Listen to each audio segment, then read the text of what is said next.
Oke, maafkan Lain lagi. saya. Ya, Dikondisikan badannya. ya oke. Ini untuk apa toh, Mem? Harus direkam untuk. Nggak apa-apa. Harus kena. Oke. Selamat malam semuanya waktu Indonesia dan juga selamat siang waktu UK.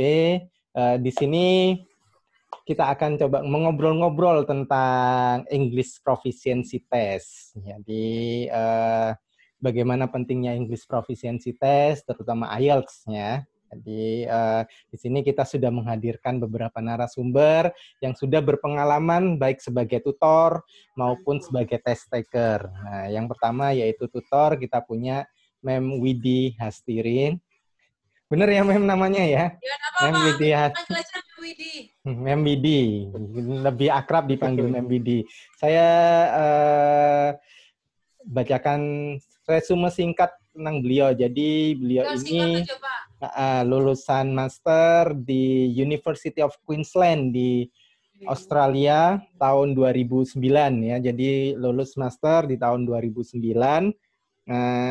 di bidang English Education.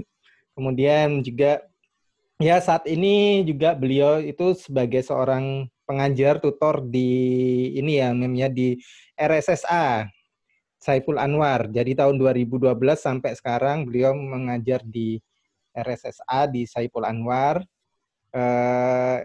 Kemudian juga ya bisa dibilang saya kenal Mem Widi itu juga beliau adalah salah satu tutor saya yang salah satu orang di balik kesuksesan saya saat ini bisa menempuh pendidikan S3 di UK di Sheffield.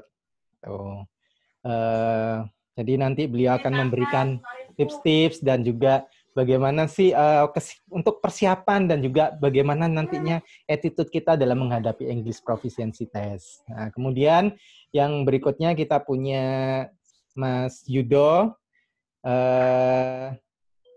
Mas Yudo ini juga sudah menyelesaikan studi masternya di Adelaide, atau mungkin lebih tepatnya mungkin tadi Mem saya perkenalkan, nggak apa-apa ya Mas Yudo langsung memperkenalkan diri, monggo. Silakan. Monggo Mas Yudo. Ya, terima kasih. Ini maaf sebelumnya, kadang mungkin suaranya agak bocor sedikit, ada suara bayi sedang teriak-teriak dikit. Assalamualaikum, jadi nama saya Yudo, saya baru selesai studi Master S2 di University of Adelaide di Australia. Baru banget pulang bulan Januari kemarin. Saya kemarin ambil Master of Global Food and Agricultural Business. Kemudian kenal dengan Mem Widi, sebetulnya ya kaitan dengan ini, persiapan untuk mau berangkat. Nggak hanya untuk belajar bahasa Inggrisnya aja, tapi belajar untuk persiapan beasiswa. Dua hal yang cukup berkesan bagi saya dan Mem Widi adalah saya tes IELTS itu sampai dengan kira-kira 4 kali ya, sampai akhirnya dapat nilai yang sesuai untuk bisa masuk. Kemudian yang kedua adalah saya ikut seleksi beasiswa itu sudah ditolak 12 kali dan baru berhasil di percobaan yang ke-13. Artinya Mem Widi turut berperan dalam jatuh bangun prosesnya itu sampai akhirnya menyaksikan betul-betul bahwa angka 13 itu that's my lucky number. Ya, sementara itu. Ya, terima kasih nih Mas Yudo sebagai salah satu test taker kita dan juga salah satu penerima beasiswa. Nanti kita akan berbagi-bagi pengalaman ya di bincang-bincang kali ini ya. Kita juga sudah punya narasumber ketiga, yaitu saya manggilnya Bu Susan aja ya. Oh ya, siapa? Bu Susan videonya nggak pakai video, nggak apa-apa wis. Monggo, Bu Susan memperkenalkan diri biar nanti dibaca oleh halayak ramai, didengarkan oleh halayak ramai nanti. Monggo, oh ya, terima kasih Pak Rama. Nama saya Helty Susanti Ningdia. Biasanya di kantor saya dipanggilnya Susan. Saya sebenarnya adalah murid lesnya Bu Widi juga, sampai pada akhirnya, iya dong, guru kan paling cantik. Jadi saya sebelum S2 itu saya juga les di Bu Widi, Pak. Saya juga diajarin bagaimana jadi tutor yang baik dan mempesona gitu, seperti itu awalnya. Terus akhirnya saya kuliah S2 gitu. Nah, saya mendapatkan beasiswa dari DULN Dikti tahun 2011 dan keberangkatan kuliahnya tahun 2012 di New South Wales Macquarie University. Seperti itu. Jadi programnya Master by Coursework. Saya pulang, kemudian akhirnya saya sekarang dinas di Balikpapan, di ITK. Oh, di ITK. Saya juga punya cerita di ITK, teknik kimia. Oh Banyak teman-teman saya di sana. Adik-adik kelas saya ngajar di sana. Mantap. Siapa Pak temannya, Pak? Banyak. Pak Bangkit di teknik kimia. Oh, Pak Bangkit. Kenapa Adrian Gunawan, Kak, Pak? Enggak sih. Oh, ya. Okay. Apa ada jurusan teknik kimia di ITK Balikpapan, CLC? Ada, Mem. Ada, teknik kimia ada di ITK. Iya. Di Balikpapan. Iya, banyak teman-teman saya di ITK. Oh ya, saya belum memperkenalkan diri ya. Ya ampun. Oke, saya Rama, jadi yang akan mencoba ya istilahnya apa ya, memoderatori atau memimpin jalannya bincang-bincang ini. Nggak memimpin sih, cuman ya ini ya, moderatori lah lebih tepatnya. Saat ini saya sebagai staf pengajar di Teknik Kimia Universitas Brawijaya, dan alhamdulillah juga ya berkat Memwidi, motivasinya Memwidi, saya dulu mendapatkan Budi LN. Sebelum proses interview pun saya juga ke Memwidi untuk meminta arahan, meminta saran, apa sih bagaimana attitude kita ketika menghadapi interviewer. Gitu. Ya alhamdulillah. Terima kasih juga ke Memwidi, akhirnya saya bisa mendapatkan Budi LN. Nah, itu setelah berapa kali tes IELTS, Pak? 2 kali saya. Saya alhamdulillah ini 2 kali tes IELTS. Ya rezeki lah. Nah. Jadi speaking about IELTS test ya, jadi banyak pengalaman-pengalaman yang mungkin berbeda-beda setiap orangnya itu pasti ya. Ada yang mungkin sekali tes itu bisa langsung memenuhi syarat untuk masuk, ada yang berkali-kali tes, ada bahkan mungkin sampai belasan kali. Nah, di sini nantinya kita akan lebih banyak berbincang-bincang tentang IELTS test, tapi kita akan lebih fokuskan kepada active skill ya. Karena IELTS itu kan bisa ada 4 skill, 2 itu mungkin passive skill dan 2 itu active skill. Yang mungkin masih menjadi permasalahan bagi sebagian besar orang Indonesia itu adalah active skill. Untuk mencapai nilai yang sesuai dengan syarat minimum itu adalah active skill, terutama speaking. Nah, speaking ya. Jadi untuk hari ini kita akan fokus ke speaking, mungkin kita akan bagi beberapa sesi nantinya. Untuk sesi pertama mungkin kita akan bahas tentang English Proficiency Test dan juga speaking secara umum.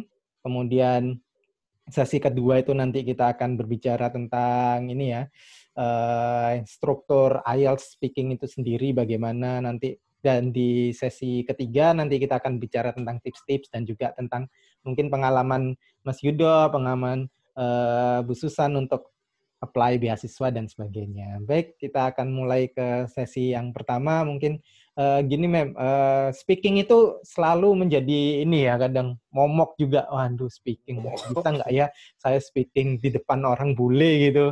Nah, sebenarnya, oh ya, kenapa harus ngambil IELTS ya? Kenapa selalu IELTS? Apa sih sebenarnya, Mem? Kenapa IELTS itu selalu dijadikan parameter untuk syarat minimum untuk apply beasiswa maupun apply sekolah di luar negeri. Mungkin Mem Widi punya. Yeah.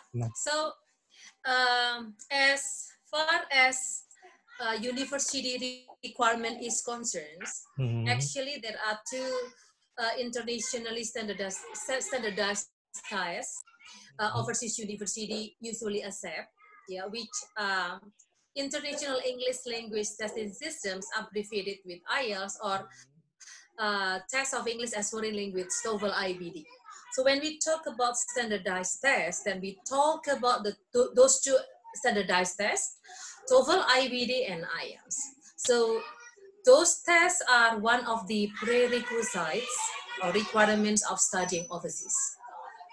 Some university may have lower expectations of those tests, but some university may have relatively higher scores of those both tests. So for examples, let's say in my period, university usually accept for 6.5, jadi 6,5 saja atau 6 aja biasanya mereka menerima skor tersebut. In the sense that 4 skill yang dites tersebut tidak boleh ada band skor di bawah nilai 6. Meaning that kalau Anda mendapatkan salah satu angka 5,5 di antara 4 skill itu, ya Anda tidak akan mendapatkan full over. As time passes, ternyata beberapa university meningkatkan atau menaikkan nilai IELTS mereka. Beberapa university bahkan meminta nilai 7 untuk nilai writing atau speaking, which is very challenging actually. Karena biasanya untuk mendapatkan nilai 6 atau 6,5, Anda sendiri sudah merasakan it needs more effort. Ya, it takes more effort, especially for learners. Tapi sekarang beberapa meminta nilai 7. It means that ya ekspektasinya akademiknya memang lebih tinggi untuk beberapa university. Nah, jadi kenapa harus mengambil salah satu dari tes tersebut? Karena itu merupakan salah satu requirements untuk studi di English speaking countries seperti UK atau Australia, negara yang paling dekat dengan Indonesia. So you can take either TOEFL IBT atau IELTS untuk memenuhi syarat akademis mereka. Jadi intinya begitu, karena ada 2 requirements, academic qualifications, ya, academic qualification dan English qualifications. Jadi kayak Mas Rahma yang kemarin apply untuk S3, academic qualification dari S2 dari Taiwan University has been already fulfilled. IELTS-nya udah mencapai 7,5, dengan tidak ada band score di bawah nilai 6, then you get full over dari university. Jadi sebenarnya simple aja, academic qualification dan language qualification has already been met. That's all. Tapi untuk S3 kan lebih spesifik lagi, Anda harus mempunyai kontak supervisors, research proposal, dan lain-lain yang mungkin ketika S2 ada pembagian jenis masternya ya, master by work, master by research, dan MPhil. Ya, untuk MPhil biasanya mereka meminta kontak supervisor sama research proposal. Jadi, to recap, that is one of the prerequisites of studying in English-speaking countries, where English is mainly spoken in those countries. Artinya mau tidak mau ya kita harus ngambil IELTS sebagai ini ya, it shows our English capability ya, in terms because we undertake a study in English speaking country ya, so we must be able to speak English proven by our English proficiency test certificate. Ya, salah satu indicatorsnya. Walaupun ada beberapa cerita bahwa, IELTS-ku sudah writing-nya udah 6,5 loh. Kok saya masih belum bisa cope effectively with academic expectation? Kenapa? Ya karena mungkin yang Anda dapatkan 6 atau 6,5 itu kan tes writing yang sudah terstruktur dalam tas 1 dan tas 2.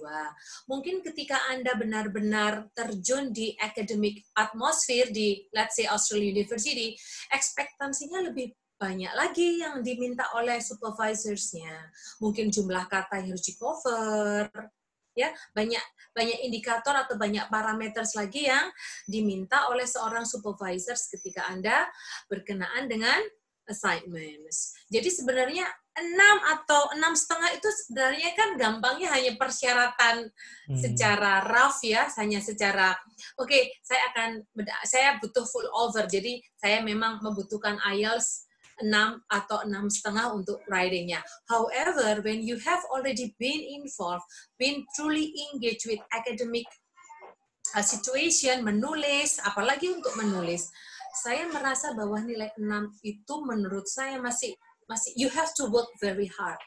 you still need more effort to cope with the academic expectation. Bukankah begitu, Mas Yudo? Ya, mungkin Mas Yudo pengalamannya di Aussie bagaimana ini menyesuaikan cope with the situation as Ma'am Widi said gitu. Bagaimana gitu? Apakah nilai IELTS-nya membantu atau bagaimana gitu? Nilai IELTS memang betul itu membantu sebagai salah satu kunci utama kita bisa masuk untuk dapat full offer.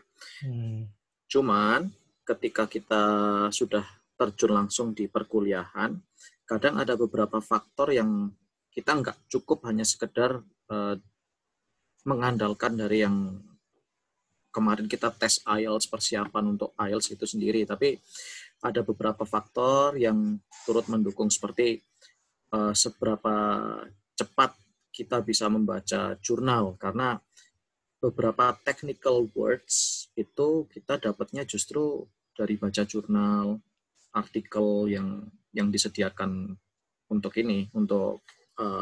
kerjakan assignment kita.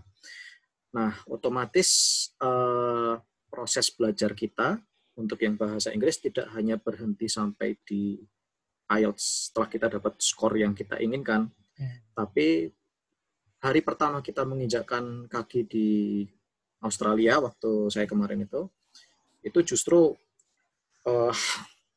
semakin kita nggak bisa cukup jalan kaki, tapi harus lari, terutama bagi saya yang kemarin dapat beasiswanya dari LPDP, kemudian background saya bukan akademisi, jadi I spent roughly 8 years in the professional field.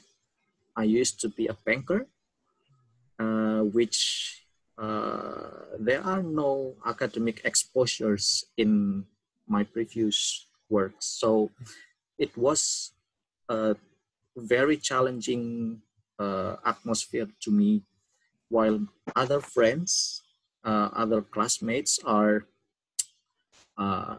mostly the Australian awards awardee.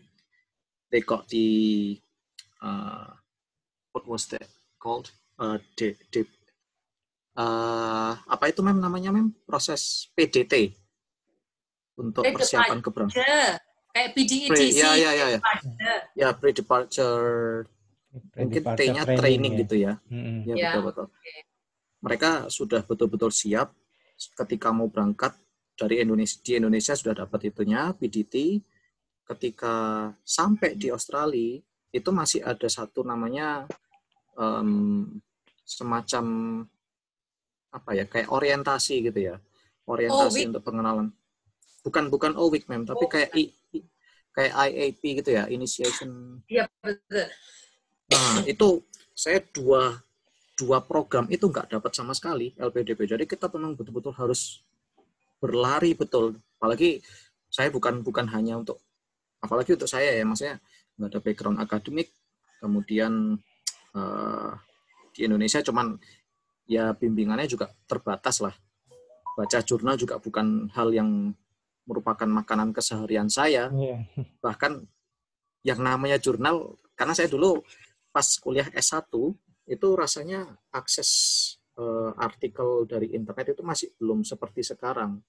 Jujur kata, saya waktu S1 belum pernah baca jurnal. Jadi kalau mau cite atau apa itu dari buku. Dan caranya saya untuk nge-reference apa gitu, satu paragraf ambil dari satu buku. Belum tahu namanya paraphrase atau apa. Sehingga pas saya datang, ya culture shock juga sih. Lebih kepada academic atmosphere shock ya. Itu. Cuman ketika kita sudah berangkat sana, bukan waktunya lagi kita untuk mengeluh dan menyesal bahwa wah kok kayak gini, tapi justru saya menganggap itu sebagai satu tantangan. Artinya kita sudah dikasih amanah oleh LPDP untuk berada di situ. Sekarang tinggal gimana kita memantaskan diri saja kalau kita mau disebut sebagai awardee. Dan memang waktu itu saya tulis di motivation letter di essay saya itu, saya memang suka dengan tantangan baru dari sejak kecil dulu lah.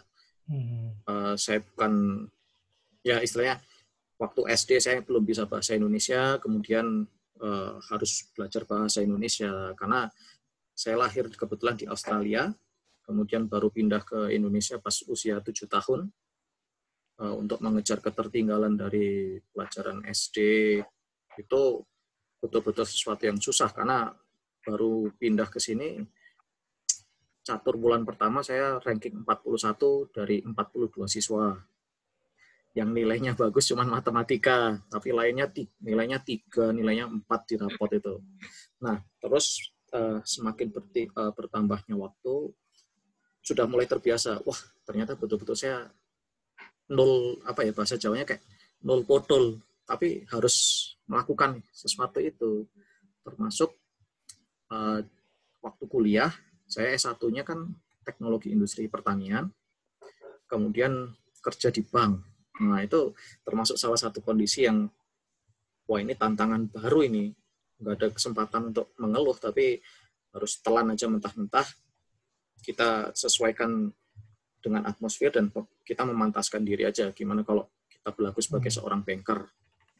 Hal itu juga yang, semangat itu yang saya bawa ketika sudah sampai di Adelaide. Saya lihat, ya udah, sekarang mau gimana lagi, harus mau beradaptasi. Nah, alhamdulillah trimester pertama, jadi kuliah saya itu sistemnya pakai trimester ya, bukan semester. Trimester pertama lumayan struggle, dan pas baru kena ada final exam yang pertama, itu sakit perut banget, karena dengar ada cerita tetangga unit sebelah, kita waktu itu suatu sore itu cerita biasa, itu teman saya namanya Mas Laskar ya, Mas Laskar itu mobilnya bagus tuh, iya Mas Yudo ini dapat murah, oh berapa? Dapat cuma 700 Aussie dollar, 700 itu sekitar 7 jutaan, mobilnya masih bagus lah, iya ini dapat murah, oh dapat murah, iya kemarin soalnya ada anak LPDP, itu dia terpaksa pulang karena ada kuliah yang fail, kemudian sama kampusnya disuruh pulang, udah kamu fail pulang aja, sehingga dia harus pulang lebih awal dari periode yang diperkirakan. Otomatis semua barang dijual murah. Saya pertama dengar itu langsung gila, senep. Akhirnya ya udah, nanti ya masih banyak lah cerita-cerita yang itulah. Nanti kita sambung lagi. Intinya harus adaptasi banyak gitu. Jadi itu ya, meskipun IELTS-nya ini, tapi tetap harus beradaptasi ya. Oke, mungkin kita ke ini ya, mungkin sebenarnya kalau bicara tentang speaking ya, atau Mas Yuda atau Bu Susan gitu, sebenarnya speaking itu struktur tesnya seperti apa? Mungkin pengalaman Bu Susan, atau mungkin nanti Mem Widi bisa menambahkan gitu pengalaman Bu Susan ketika mengambil tes speaking itu, dari pengalaman Bu Susan, IELTS speaking, struktur tesnya itu seperti apa sih? Mungkin banyak yang belum tahu gitu. Oh ya, terima kasih. Baik, mungkin kalau menurut saya, dari sudut pandang saya akan menjelaskan dari sudut pandang test takernya ya Pak ya. Nanti mungkin Mem Widi bisa menambahkan dari sudut pandang evaluatornya atau bulenya gitu. Kalau pengalaman pribadi saya, pertama kali saya ikut tes speaking IELTS di IALS Surabaya itu, jujur itu nervous banget. Tapi itu sudah familiar, kita sudah latihan terlebih dahulu. Memang seperti pada modul pelatihan sih, ada 3 sesi gitu ya, ada 3 bagian yang kelihatan gradasinya gitu. Yang pertama mungkin seperti daily conversation kayak gitu, topik-topiknya umum, kemudian masuk ke seperti team based gitu. Jadi kita diberikan cue card.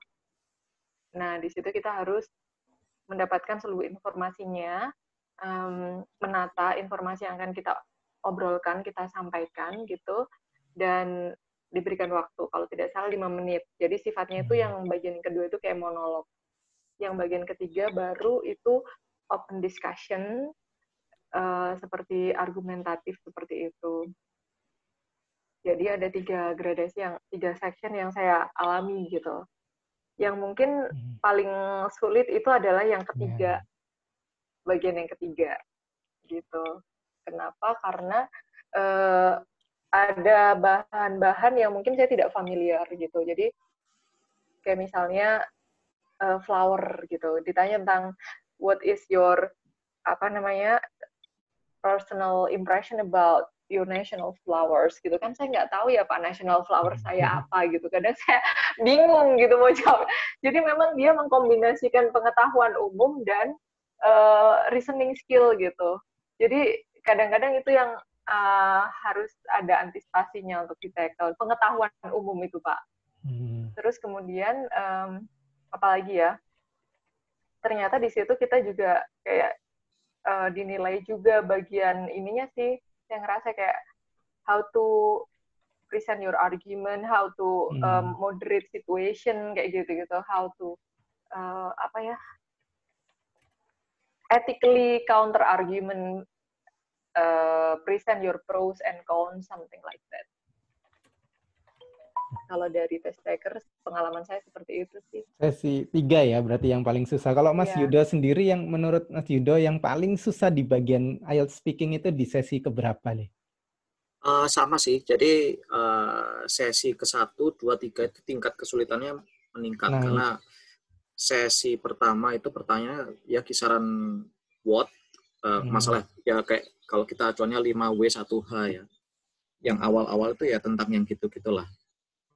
Kemudian sesi ketiga seperti yang disampaikan sama Mbak Susan tadi, memang tentang ini argumentasi kita terhadap satu permasalahan. Dan saya pernah tanya dengan Bu Widi, Mem Widi, ini gimana sih kok IELTS itu bisa sakti banget, artinya itu memang betul English proficiency test, tapi seolah itu bisa kayak bundle dengan, kalau saya boleh bilang, aspek kognitif kita itu bisa tercermin di situ, sehingga makin tinggi nilai IELTS berbanding lurus dengan itulah aspek kognitifnya juga. Seperti itu. Oke, dari Mem, sebenarnya IELTS speaking itu yang diminta itu seperti apa sih, Mem? Mungkin struktur tadi sudah dibicarakan sama Bu Susan sama Mas Yudo. Sebenarnya yang diminta IELTS dari kemampuan speaking kita itu apa? Mudah-mudahan sih cepat ya. Basically, sebenarnya fundamental aspect behind IELTS is that it provides, it is given to educated users with no specialist knowledge in certain areas. It means that whether you come from, let's say, engineering field of study, you should be prepared in answering and responding questions related to, for example, another field of study. So I may come from education field of study. I should be able to respond rationally, accurately in the field of study, in a different field of study. So you are educated users with no special knowledge in that area. It means that the topics given in IELTS is general interest. It may not concern about your field of study, but you have to be able to respond certain question which is not related with your field of study. So it means that preparation is what you really need. Ya, dalam berbagai persiapan IELTS, seorang trainers akan memberikan Anda beberapa topik yang paling umum yang sering ditanyakan dalam IELTS. Jadi walaupun saya bukan orang urban planning, saya harus bisa menjawab pertanyaan mengenai topik umum mengenai urban planning seperti transportation, mengenai urban sprawl, mengenai transportation. Saya bukan orang pertanian, but at least I have a general idea mengenai security, food security, mengenai food scarcity. Jadi itu gunanya persiapan yang matang dalam IELTS. Oke, sementara itu dulu sambil menunggu waktunya ya. Ya, terima kasih untuk Mem Widi, Mas Yudo, dan juga Bu Susan yang sudah bercerita banyak tentang IELTS speaking. Ini mungkin masih pembukaan, masih sesi 1. Tenang saja, nanti kita akan lanjutkan dengan sesi sesi 2 yang mungkin akan sangat lebih panas lagi ya, lebih menarik lagi. Jadi tetap stay tune di channel saya, di channel kita.